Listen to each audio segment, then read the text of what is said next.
Subscribe to our YouTube Club 520. We clowning on that mother.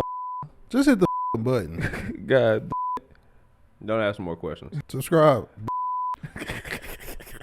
One of my favorite pitches, one of the favorite passes, oops of all time, man. An all-star joint, you a cold, man. One of my favorite things I've seen on the basketball court, man. Yeah, shout to Bing. Yeah, when we was coming up, when I first met that crazy motherfucker, Bing was super intense as a young kid.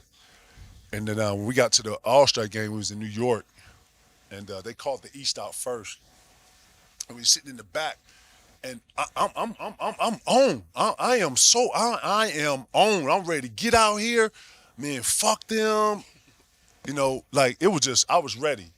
And it was the first time I saw him like nervous. And nobody else was paying attention to shit. We the youngest here. So I'm like, it's actually a clip. They don't play the whole clip, but they play a piece of like, yeah, motherfucker, we at the All-Star game, nigga. We at the All-Star game, nigga. Now, Dappy, you see, and I'm in the back like this, like, nigga, you ready, nigga? We here now, nigga. We here now. Now, Dappy, and he like, yeah, we at the All-Star. Like, nigga, get your gas up. Hey, nigga, we going at this nigga. Because they was already pumping him and Mike. Nigga, fuck him. We get out here, I'm looking for you. Be ready. I said, all right, cool. And I'll be damn. I'm talking about the second play in the game, third play. Boom, boom. I came down, took on the left side, and I looked up, and I just put it right in the middle of the rim and where he was coming from. I timed it perfectly. Well, this nigga jumped so motherfucking high. And when I talk about that Vince Carter moment, boy, cold ass just, I watched it from my perspective. I threw it. Yeah. So I watched him just, blue, we dunked that motherfucker dog when he came out. I was like, yeah, nigga, I told you for the fuck. I was on some nigga shit, Lord. Yeah. He was on some like, let's be professional. Man, fuck that, man. Fuck, let's get it. So that energy coming out, playing, yeah, that was a magical game because MJ was looking for it too, and he wanted all smoke. Blowing his hand, licking his fingers and shit. M was on. M the demon came out. He was in Madison Square. He really activate when he in there, right? Oh man, it was no bigger stage than center stage at MSG, and watching that going back and forth. MJ solidified himself, you know what I'm saying? But Kobe establishing himself right there, Magical moment. Man, what better way to end this ticket? Champ, I gotta say one more thing. Go ahead, Jeff. Go ahead. We here. That's an MVP right there. Oh, yeah, for sure. So you won an MVP, top 75. You did damn near everything you could do in basketball, bro. To transition to doing podcasts and being more open. Like, cause me knowing you, when you played, you was the best teammate. My brother told me you the ultimate teammate. Everybody in Minnesota told me you was the ultimate teammate, the best vet you can have. But you never talked about players or nobody like that. So to see you show love to the young guys now, It's fire. it's different, bro. Like most of the old heads that we used to say was old heads when I used to watch, they would talk crazy about the young guys. Oh, they getting this money, they don't play.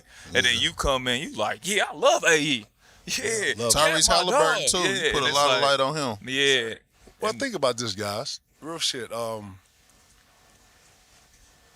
you play, man, at least for me, I couldn't play in that gray area. Yeah. You know what I'm saying? Even though, Chauncey Billups, Teron Lue, Rasheed Wallace, these are my personal friends. Yeah. And I understood what it was when we all played. So, when I played, man, I locked into who was rolling with me. And if you notice, I never really fraternized with the other side. I dap you, say what up, but it was never like you know what I'm saying? Unless I really, there was probably maybe one or two or a handful of guys I count on one hand, right? So when it came to make a jump to podcasting and stuff, I thought those experiences and being able to share some of those stories and, the fact that I have never sat back and had a real conversation with you before we got here to let you know my respects towards you and what I was a fan of yours and your body of work. Appreciate And it. the reason why I was growling, I ain't growling at everybody. Ain't no nigga ever gonna come back up like, man, Kevin Garnett was growling at me. I'm only doing that to niggas that I got. You understand what I'm saying? Yeah. So I had a certain level of respect for you. So to come on here, let Jeff feel me, you know what I'm saying? Let him know that, man, not only did I fuck with you, but, your little brother, when he came in Brooklyn, I cuffed him. Like, that's what this is. To me, that's what the podcast lane is for. It's for me to be able to, I took all this experience And let me just throw out these experiences. Hey, man, this happened to me over here. This happened. And that's all it is for me, to be able to make reference to things that I've been through, to what these young guys are going through, to let them show that the parity is very similar, bro. You thinking it's hard, bro. Shit, y'all ain't practicing. Bro, imagine having to practice. Matter of fact, imagine doing 2 days for 30 days. Y'all ain't. So when I share some of this experience, it's only to bring it back to today's game, because I think today's game, the young boys think a certain way, but man, bro, but 10 years ago is a whole nother way and a whole nother way of style. So taking that greatness too, bro, remember this about yourself. You know, when you went to Wake Forest, you became great there. You came to the league, you established a greatness about yourself so much that you got a brand now to where you got a podcast. You coming up here speaking on not just in the NBA experience, but IQ and articulating it for your audience, right? Sure. That's a greatness. Yeah. It was no way I think I was going to come in here and see you 265 or overweight, looking like a bum. No, you know what I'm saying? Bro, because you got a greatness about you. So I would expect that when you walk off the court to have the same thing. Bro, I tried to dominate every point that I was on the court. Who's to say you put that up when you step off of it, you know? I just took that same energy, I put it into something else. If you ask my partners at Content Cartel, my partners that tell you how hard I go at that shit, when we put out shows together, I'm up all night. I don't use no cards, just all off my dome, I rip. And this is my vision for the world and what I want to give them for when we shoot. I shoot it with P, who's my real best friend in real life, and he's as crazy as they come. So y'all get to see the two guys who real best friends talk basketball in front of y'all. Yeah. And so we clean it up as much as we can, but we like to be ourselves. We dress how we fucking dress. We come in here, you know what I'm saying? Like all this, put the nigga in the box and have him talk like this and wind him up, and then end it with a doo-wah. That shit out of here. Fuck that. Yeah. Niggas ain't doing that shit no more. Y'all show fire, man. Fire, bro. And you know what? It's from us. Yeah. And that's what I love about y'all show. Y'all show fire because it's from y'all. Yeah. You know what I'm saying? I love how you came on here talking your shit. Nah, thank you, you know what I'm saying? Bro. Keep going. Nah. Thank you, bro. I still want them ones. It's all good, Lord. Yeah. And then you're going to be careful on how you got to, you know what I'm saying? Right. Yeah, man. I ain't no bus driver, my nigga.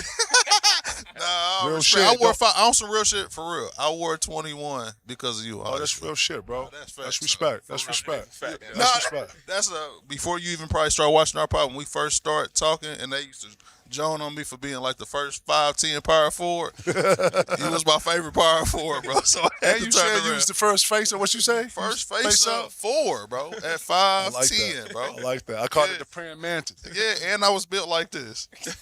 So you been this size your whole body, your whole life? Yep. Shout out to my grandma's side. Nah, dog, you ain't got a chance in hell. Kill it. Nah. 16 and 10, KG. 16 and 10. What's that mean? That was my stats. Oh, word. For sure. In Indianapolis? Yeah, and I played with George Hill too. Yep. What the fuck is George Hill at these days? He live in San Antonio. He on a farm. He on like a. Yeah, I saw that nigga. I thought he was in. That's George. That the dreads. George Hill, light skinned George Hill. Yeah. My bad. He I'm ain't got thinking no of George Hill, Arizona. No. Shout out to Jay. Shout out to George. No, George Hill. Yeah, George he a bad motherfucker. George Hill, bad motherfucker too, boy. Yeah. Talk shit. Yeah, little light skinned ass nigga. Yeah. Y'all fuck with G though. He good people, man. We appreciate you for coming on though, man. This is for real. You know what I'm saying? One time for the one time. Oh, that's what's up, man. Cheers. To the ticket. Cheers, y'all. Cheers, y'all. Anything is possible. Yes, sir. My dog. Anything is possible. Straight up. Hey, man, this is a blessing, man. We had the legend bless us with his presence, man. For sure. Check my man's out. Content going crazy. Him and P. Keep it entertained and keep it authentic. You know what it is. Club 520 Hennessy. We about to go to Dre's and had a real fun. We appreciate y'all rocking with us. Hennessy Arena's been a hell of a time. We gonna catch y'all the next time. We out. Yeah. 520.